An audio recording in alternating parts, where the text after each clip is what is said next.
देश की ताकत तीनों है, महान जवान, किसान और जनता महान।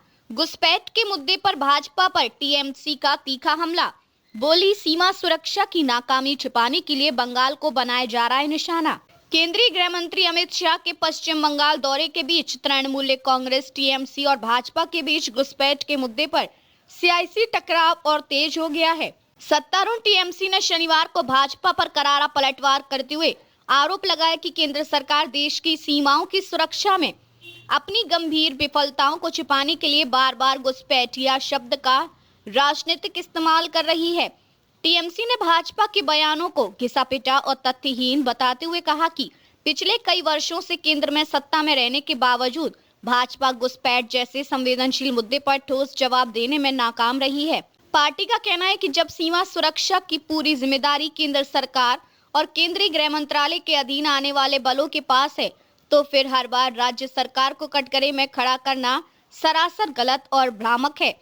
टीएमसी ने सोशल मीडिया प्लेटफॉर्म एक्स पर साझा अपने बयान में कहा कि अमित शाह और भाजपा नेतृत्व लगातार घुसपैठ को लेकर शोर मचाते रहे हैं, लेकिन ये बताने से बचते हैं कि सीमा पर तैनात बीएसएफ, सीआरपीएफ और सीआईएसएफ जैसे प्रमुख सुरक्षा बल आखिर अपनी जिम्मेदारी निभाने में क्यों विफल हो रहे हैं। पार्टी ने सवाल उठाया कि अगर केंद्र सरकार सीमा सुरक्षा व्यवस्था पर प्रभावी नियंत्रण रखती है, तो फिर घुसपैठ की घटनाएं रुक क्यों नहीं पा रही हैं। भाजपा द्वारा घुसपैठ को केवल बंगाल की समस्या बताने की कोशिश पर टीएमसी ने कड़ा ऐतराज जताया। पार्टी ने कहा कि यह मुद्दा पूरे देश की आंतरिक सुरक्षा से जुड़ा है, न कि किसी एक राज्य से। टीएमसी ने राज्य के बाहर हुई हालिया आतंकी घटनाओं का हवाला देते हुए सवाल किया कि आतंकवादी देश में घुसपैठ पहलगाम में 26 निर्दोष नागरिकों की हत्या कैसे कर पाए। इसी तरह फरीदाबाद में आतंकी मॉड्यूल के पनपने और उसके बाद दिल्ली में हुए विस्फोट जिसमें 15 लोगों की जान चली गई, उसको भी टीएमसी ने केंद्र की सुरक्षा व्यवस्था पर गंभीर सवाल के रूप में पेश किया। पार्टी ने आरोप लगाया कि अगर बड़े पैमाने पर घुसपैठ हो रही है तो इसका सीधा फायदा किसे मिल रहा है, जबकि बंगाल को छोड़कर लगभग सभी सीमावर्ती राज्यों में भाजपा या उसके सहयोगी सत्ता में है।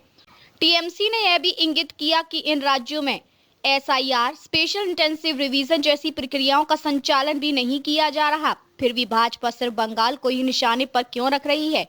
मतदाता सूची में विदेशियों की मौजूदगी के भाजपा के दावों पर सवाल उठाते हुए टीएमसी ने कहा कि अगर वास्तव में बंगाल की वोटर लिस्ट में बांग्लादेश या रोहिंग्या शामिल हैं, तो भाजपा के नियंत्रण में काम करने वाला चुनाव आयोग अब तक एसआईआर के जरिए पहचाने गए ऐसे लोगों की सत्यापित संख्या सार्वजनिक क्यों नहीं कर पाया।